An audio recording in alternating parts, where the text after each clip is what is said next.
Bom, nossa economia e desenvolvimento está aqui na cidade de Guaíba, na região metropolitana de Porto Alegre, na sede da CPMC Celulose Rio Grandense. Estamos com o presidente Walter Lídio Nunes. Presidente, prazer em vê-lo. Estava com saudade do amigo Fazora, faz quase um ano que nós fizemos uma entrevista com o senhor aqui, né? Sim. E no ano passado nós tratávamos das questões, evidentemente, macroeconômicas, e de lá para cá muita coisa aconteceu. Nós estamos com o presidente interino, Michel Temer, está aí para ser decidido ainda neste mês de agosto o afastamento definitivo ou não da ex-presidente, ou da presidente afastada Dilma. E a economia tem que seguir, né, presidente? Como é que o senhor está vendo todo esse quadro? A área industrial do Brasil está sofrendo muito. Como é que o senhor está vendo e encarando isso? E, sobretudo, a expectativa que o senhor tem daqui para, digamos, o ano que vem? Bom, primeiro que a gente enxerga esse quadro como resultado de uma conjuntura nefasta que tem se desenvolvido no Brasil. Eu diria que esse momento tem um significado muito maior porque ele representa a falência de todo um modelo ultrapassado que o Brasil desenvolveu. Esse é um modelo político baseado no clientelismo patrimonialista e esse esgotamento ele chegou agora, né? Então eu vejo esse momento como um grande problema, mas uma grande oportunidade para a gente rever uma série de coisas. Do ponto de vista da macroeconomia, existe uma série de medidas óbvias a serem tomadas, que o governo tem discutido e proposto. A grande discussão nesse momento é a capacidade política de fazer um enfrentamento para implantar medidas amargas que realmente redirecionem a situação atual, seja com resultados de curto, de médio e uma visão também de longo prazo, para efetivamente eu diria que eu vejo com otimismo, porque a crise é grande e só tem um jeito, haver um enfrentamento. E entendo que a sociedade tem que ficar mais atenta, a sociedade tem que exercer um maior controle social, tem que estar mais posicionada no sentido que tome-se as medidas que levem o Brasil a restabelecer a sua rota de crescimento e, em suma, usar o seu potencial, que é imenso. Infelizmente, nós brasileiros é que temos criado dificuldades para que o Brasil utilize todo o potencial que tem como país por sua condição geográfica, sua condição de recursos naturais e o próprio seu capital humano também. Presidente, o senhor falou muito a questão da falência do país, de um modo geral, em todas as áreas. Mas eu vejo assim que se discute muito no Brasil a questão do neoliberalismo, liberalismo, capitalismo de Estado que nós temos, né? E esse capitalismo de Estado é que proporcionou que nós chegássemos numa situação em que há total falência do Estado, nível federal, níveis municipal e regionais. É preciso, na sua visão, ir profundamente numa questão cirúrgica de redefinir o Estado, o papel do Estado na economia? Totalmente, o Estado tem que ser redefinido. Essa discussão do liberalismo, das coisas... Hoje a gente tem que conceber o Estado como um elemento que tem que estar voltado para a sociedade. E eu não discuto se o Estado é maior ou menor. O Estado tem que ser do tamanho que aquela sociedade específica precisa naquele momento. E o Estado tem que ser eficiente como promotor do bem social. E ele não tem que estar inserido em coisas que a iniciativa privada pode tomar conta. O Estado tem que estar preocupado em administrar, em prover serviços de qualidade que são inerentes ao Estado. Agora, tudo aquilo que não é inerente ao Estado, a iniciativa privada é muito mais eficiente, não só no Brasil, mas no mundo, em relação à competência que o Estado tem de gerir coisas. Então, eu acho que equilibrar o que o Estado precisa fazer, o que a sociedade pode fazer, que é o grande ponto que tem que ser discutido, e eu diria esse ajuste é permanente e dinâmico. No Brasil a discussão é coisa porque nós estamos realmente muito defasados nessa discussão.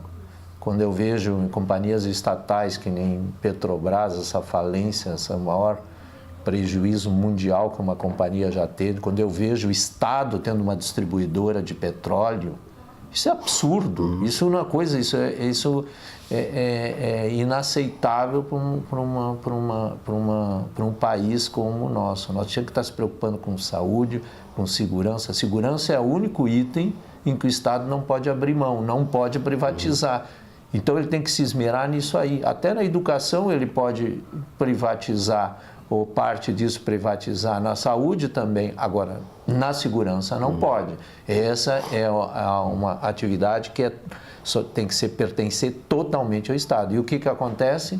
Com essa multipreocupação com o Estado, ele deixa de se preocupar com aqueles itens que são itens mandatórios em que o Estado tem que dar um bom serviço para os cidadãos. O senhor tocou numa questão que é fundamental, porque não adianta o camarada ter projetos em todas as áreas se não garantir aquilo que é o direito fundamental do ser humano, que é a vida. E essa se garante através de montar um projeto, um sistema de segurança que possa...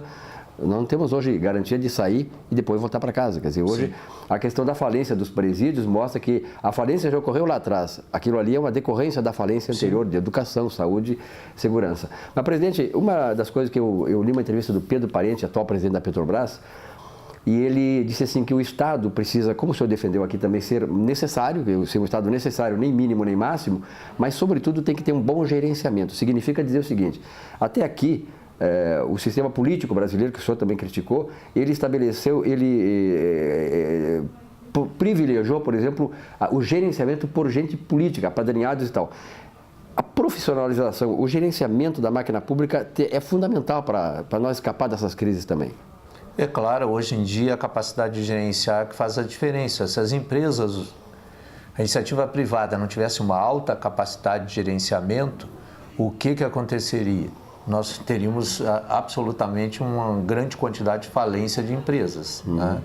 Então, há uma necessidade muito dinâmica de se readaptar. Hoje, a economia e a sociedade como um todo muda os seus elementos o tempo todo e esse reposicionamento é uma questão. E o Estado não tem capacidade de se reposicionar com agilidade, já normalmente, mesmo bem gerido, porque sempre tem fatores políticos que impedem a agilidade de decisões. Mas é fundamental que o Estado seja gerido de uma forma transparente, por indicadores, com metas e objetivos a ser entregado, com planos de Estado e não planos de governo, condicionados à próxima eleição. O Estado brasileiro se administra em relação à própria eleição. A crise se agravou agora porque fez-se um programa para vencer umas eleições e agora nós estamos pagando isso. Isso se repete nas prefeituras, isso se reflete na administração dos estados.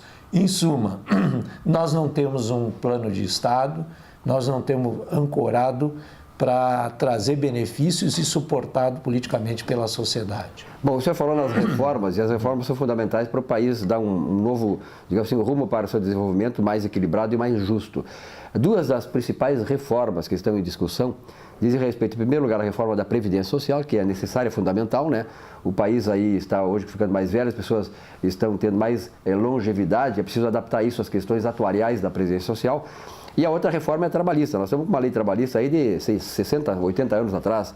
Quer dizer, qual dessas o senhor acha mais fundamental para que haja um apaziguamento da sociedade brasileira e que as empresas não sofram tanto na sua saúde financeira essa desincronia, né, dessas situações todas com os novos tempos? Eu considero que a Previdência ela é extremamente importante porque... senão a máquina pública, que já hoje é maior que a sociedade, ainda vai ficar maior ainda, tá? E aí o sistema está em situação falimentar, eu diria. E então acho que essa reforma é extremamente importante porque ela tem sido, inclusive, feita para os países desenvolvidos, que têm uma alta qualidade associada à idade da aposentadoria. A Austrália já discute 70 anos, né? Os outros países estão entre 60 e 65. Então, isso tem que fazer porque o Estado não suporta esse regime de previdência. Infelizmente, a gente não construiu a formação de fundos de previdência, que hoje são um dos grandes investidores dentro da sociedade dos países desenvolvidos, são os fundos de previdência. Então, por um lado, oneramos o Estado, por outro lado, não construímos mecanismos, inclusive, que serviriam, além de, vamos dizer, suportar o cidadão, ainda suportar o desenvolvimento da sociedade através das aplicações que eles fazem para gerar renda para poder sustentar a aposentadoria. Então, temos um sistema mais anacrônico e mais nefasto possível, tá? E a questão trabalhista também é extremamente importante, porque ela tem que conceber agilidade. A legislação trabalhista brasileira foi feita no tempo em que o trabalhador era analfabeto, não tinha a representatividade para discutir de igual para igual com os representantes do capital. Ela é altamente protetiva. Ela é altamente protetiva. Hoje, eu acho que tem que ter um diálogo direto entre as duas, porque isso permite uma maior ajuste de situações de trabalho, de remuneração, de condições, em suma, que pode ser dado ao trabalhador por segmentos de negócio. Porque tem uns que podem patrocinar mais, tem outros que podem patrocinar menos, nesse equilíbrio, e com isso o sindicato tem, junto o sindicato patronal e de empregados, pode achar qual é o ponto de equilíbrio que isso possa fazer. Então é uma relação muito mais madura e mais coerente com uma sociedade que vemos hoje, em que o trabalhador já hoje é uma pessoa instruída e mais se vira a sociedade do conhecimento, não há possibilidade de não ter trabalhadores instruídos, tá? Saímos da mão de obra para o cérebro, é esse que é o valor. Então, temos que usar o cérebro também nas relações capital e trabalho. Presidente, para encerrar nossa entrevista, planos da nossa celulose rio-grandense aqui para o Rio Grande do Sul e, enfim, outros planos, projetos que a empresa esteja alimentando para os próximos anos? Bom, nós continuamos investindo, estamos esse ano investindo mais de 200 milhões de reais no Rio Grande do Sul, com estruturas de logística, com estruturas de otimização da primeira fábrica que temos aqui, aprimorando uma série de pontos. Então a empresa ela é uma empresa que tem todo um programa de se manter competitiva e vai investir.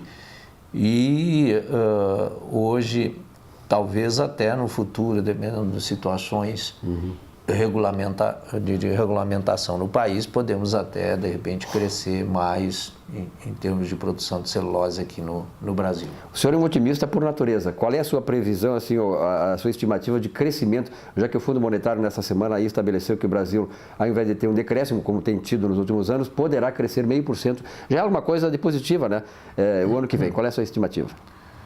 Eu acho que o Brasil, o ano que vem, vai dar alguns sinais, muito pequenos, mas pelo menos tem uma indicação de que passamos do fundo do poço e estamos começando a alavancar. Eu acho que se tiver, vai ser um crescimento muito próximo de zero, mas eu acho que tem sinais positivos em se considerando que haja um caráter afirmativo em todas as medidas econômicas, porque uma das coisas que vai propiciar a mudança, eu diria, não é só na conjuntura, nos pontos é na confiança também que pode se atribuir isso, porque tem muita gente que tem vontade de investir, mas precisa ter um mínimo de confiança para se arriscar a investir. Então, eu acho que se efetivamente, e eu acho que na hora que essa questão do impeachment tiver resolvido, é o momento de se afirmar no Brasil as medidas que têm que ser tomadas, as medidas duras que têm que ser tomadas, as medidas realistas da macroeconomia têm sido anunciado e estabelecer efetivamente um clima de confiança de que o que está prometido vai acontecer. Bom, nós conversamos aqui com o presidente da Celulose Rio-Grandense, Walter Liduni. Presidente, muito obrigado pela sua presença aqui no programa. Obrigado pela oportunidade. E sucesso cada vez mais, é muito bom a gente ouvir. E quero até cumprimentar o pessoal aí do interior do estado, a região metropolitana de Porto Alegre, onde nós estamos agora, Capão da Canoa, Capão Novo. Temos tido uma grande audiência lá. E o conteúdo desse nosso programa que faz com que o programa cada vez mais há 15 anos no ar. Muito obrigado, presidente. Um abraço. Obrigado.